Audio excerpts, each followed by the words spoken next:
Did you know a third tower fell on 9/11? That sign is today right above Times Square here in New York City. It was placed there through donations to a group called Rethink 9/11. It's a global campaign that spans from Australia to Canada, from San Francisco to right here in New York City. So what is Rethink 9/11? And candidly, wouldn't only fringe people still question what happened on 9/11? Well, perhaps not. Today we're going to release to you results of a brand new poll that show that more and more Americans are rethinking what happened on 9/11, and increasingly, more people are saying they do not believe the government's version of events. The first step toward truth is to be informed.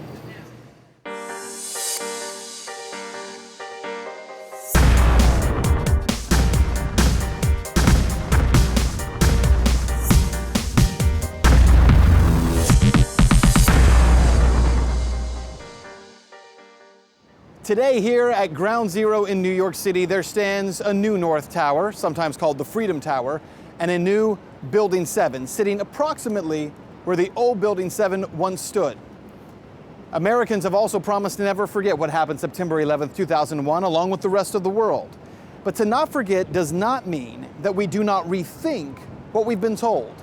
Rethink 9/11 is the first ever global 9/11 anniversary campaign, sponsored by a coalition of more than 40 organizations. Rethink 9/11 is placing ads in 11 major cities around the world this September 2013. According to architects and engineers for 9/11 Truth, there is much to rethink when it comes to that rectangular building right there. That is the new Building 7. It stands a little bit smaller, but relatively where World Trade Center 7 once stood. That third building, the third to come down on September 11th, yet most people don't remember it. Now, to be clear, controversies about Building 7 have long been the source of fodder, if you will, for so-called conspiracy theorists. In 2008, the National Institute of Standards and Technology, or NIST, released its long-awaited report on the collapse of World Trade Center 7.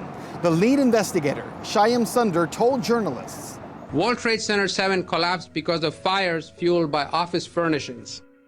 It did not collapse from explosives or from fuel oil fires. We really have a new kind of progressive collapse that we have discovered here, which is a fire-induced progressive collapse.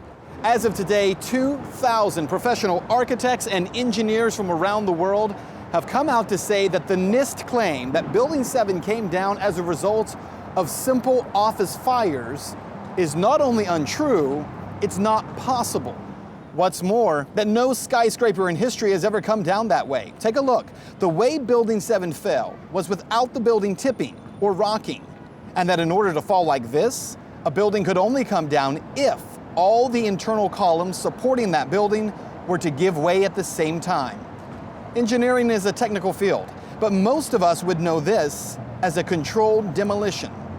To better understand the claims of architects and engineers for 9/11 Truth, I talked with Tony Zambati, a mechanical design engineer with 27 years of experience in the aerospace and communications industries, and one of those 2,000 engineers calling for a new independent investigation into the collapse of Building 7 and the World Trade Center towers. What a legitimate investigation would have done would have been to interrogate anybody who had access to those interiors. I'm not talking about office people, I'm talking about maintenance, contractors, security people, contractors, those type of people. That's never been done. That has never been done. And I was going to ask you that too. Is that ultimately the goal here, is to get, I've heard, to get an independent investigation? Yeah, well, I think our government is responsible to do that, although we would want it to be on board. And I don't believe the investigations done so far have been on board. The claim from NIST, the final report that they released in 2008, I believe it was, right, says that that building collapsed as a result of office fires. Right. And you all say that's not only not true, it's not possible. Why is that? It is not possible.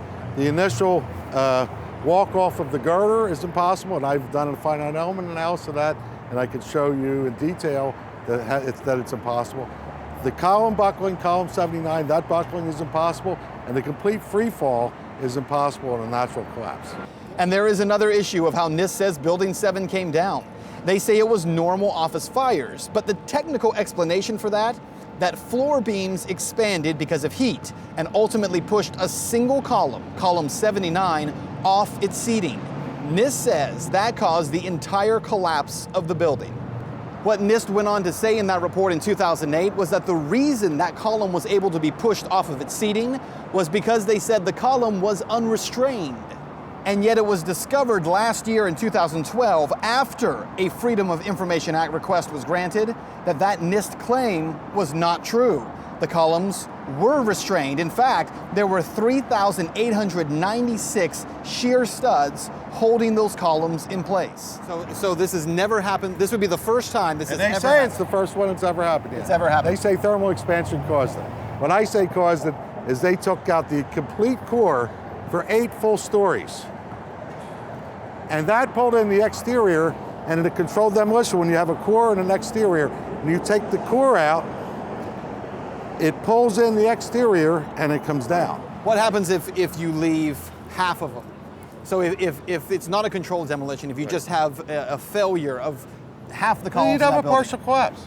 Now, something else Tony's very passionate about is something called deceleration, and this goes back to the collapse of the World Trade Center North Tower. If you take a look at this video, you can see how the tower began to collapse. But Tony says this isn't possible because of something called deceleration. Look, the easiest way to explain it is like this. If you take a nail and you hit it with a hammer, the force that drives the nail into a block of wood is caused by the hammer. But at some point, the force actually pushes the hammer backward. That process is called deceleration. So again, look at this video. Here's how it should happen. As the top of the tower collapses, you should see a moment of impact where the force of the top floors falling pushes them upward. But that doesn't happen. As Tony says, you can see the building goes into free fall. There is no deceleration. So the professional challenge to the official story, again coming from 2,000 architects and engineers, is that the only way these buildings can go into free fall is through a controlled demolition, meaning the columns inside the building have to be wiped out first. Now, that's again the professional challenge. So how do families of 9/11 victims feel about this? Some may be offended by the call for a new investigation, but others are not. Bob McGilvain lost his son on 9/11. First of all, Bob, thank you for sitting down with us. Tell us about your son. You said he worked for Merrill Lynch, and he went into work that morning, September 11th. Bobby had just started Merrill Lynch. No one was able to get a hold of Bobby. The towers hit. We weren't that worried because we knew he worked at Merrill Lynch. At least 150, I know 150 people called him that morning. No one ever got a response, but obviously the phone was working. But he worked at Merrill Lynch, so why was he at the North Tower? There was a seminar. So this is what we had figured. There was a seminar Merrill Lynch was sponsoring on the 106th floor that day. For Bob, the most shocking thing about his son's death is that unlike most 9/11 families, Bob was able to recover parts of his son for burial. And he actually received a cause of death from the coroner. I finally got up to the morgue, talked to the doctor who examined him. Now, no matter how you look at it, he got hit by a sudden force. Based on the fact that he was impacted by something. Something, yeah, a force. Yes. Yeah, some sort of force. Okay. So, because top of his head was taken out, his right arm was blown off. And his body had lacerations. Lacerations. So I finally came to the conclusion, well, he didn't go to work, so obviously he decided to go to this 106th floor. Now everyone's thinking, well, was he up in the 106th floor? And he said, well, no, he didn't jump. He wouldn't have those kind of injuries. He had a compound fracture on the one leg, right? But the injuries weren't, and we would have, if he was on the 106th floor, we would have heard from him too. Because a lot of people were calling out on the 106th floor because they weren't hit by the plane. So they were trying to figure out how to get out of there. So then reading, and I left you in a pamphlet, the oral histories of one firefighter. He came in, this firefighter, and it's from these oral histories that I came to this conclusion. He walked into the west side, and his description, everything was blown out. The louver doors going in. And in the center of the center of the building, all these elevators were blown out. And finally in 2007, I got the guts to call up New York and said, look, I want to find out what happened to my son. According to Bob and the autopsy he showed us, his son Bobby was not killed by being burned. In fact, the burns his son received came after he died. So the planes had nothing to do with his death. And I really could prove that in a court of law easily. So therefore, if the planes had nothing to do with his death, who killed him? Well, the claims made by both Bob and Tony are compelling, to say the least. But where is the American public on this issue? A newly commissioned poll shows that in the 12 years since 9/11, there may be growing skepticism when it comes to the official story on 9/11. According to that poll, 38% of Americans have doubts about the official account of 9/11, and 10% do not believe it at all. That's compared to only 40% who are completely satisfied. And there is more, because when you start asking questions specifically about Building 7, the public is even more skeptical. 46% suspect or are sure that it was a controlled demolition, compared to 28% who say fires. That again, the official story. 27% don't know. And of those polled, the largest group, 41%, support a new investigation of Building 7's collapse. Again, what architects and engineers is calling for, compared to 22% who oppose it. Well, back here in Times Square, and what you need to know is that to rethink 9/11, some would say, is unpatriotic. Others would say is conspiratorial. But increasingly, those folks are in the minority. It's amazing how far we've come in 12 years. And consider this, despite what this campaign is all about, to rethink 9/11 is about much more than just September 11th, 2001. Over the past 12 years, every civil and constitutional right that's been taken from Americans has been done so in the name of security. Our right to due process, our freedom of speech, our right to our personal effects, the right to privacy, all of it taken as part of the global war on terror in the name of security. Now, we can have an argument about whether or not today we are more secure. But one thing that is beyond argument is whether or not today we are more free. To rethink 9/11 means that we still have the right to question those who have taken our rights, how they've taken them, and why. And that is Reality Check.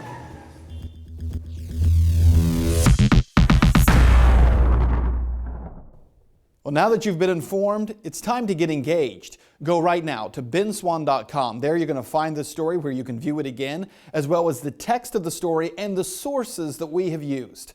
Also, if you would like to help us create more episodes just like this one, you can do so by clicking on the Contribute tab on the right-hand side of the screen. benswan.com. Get engaged right now.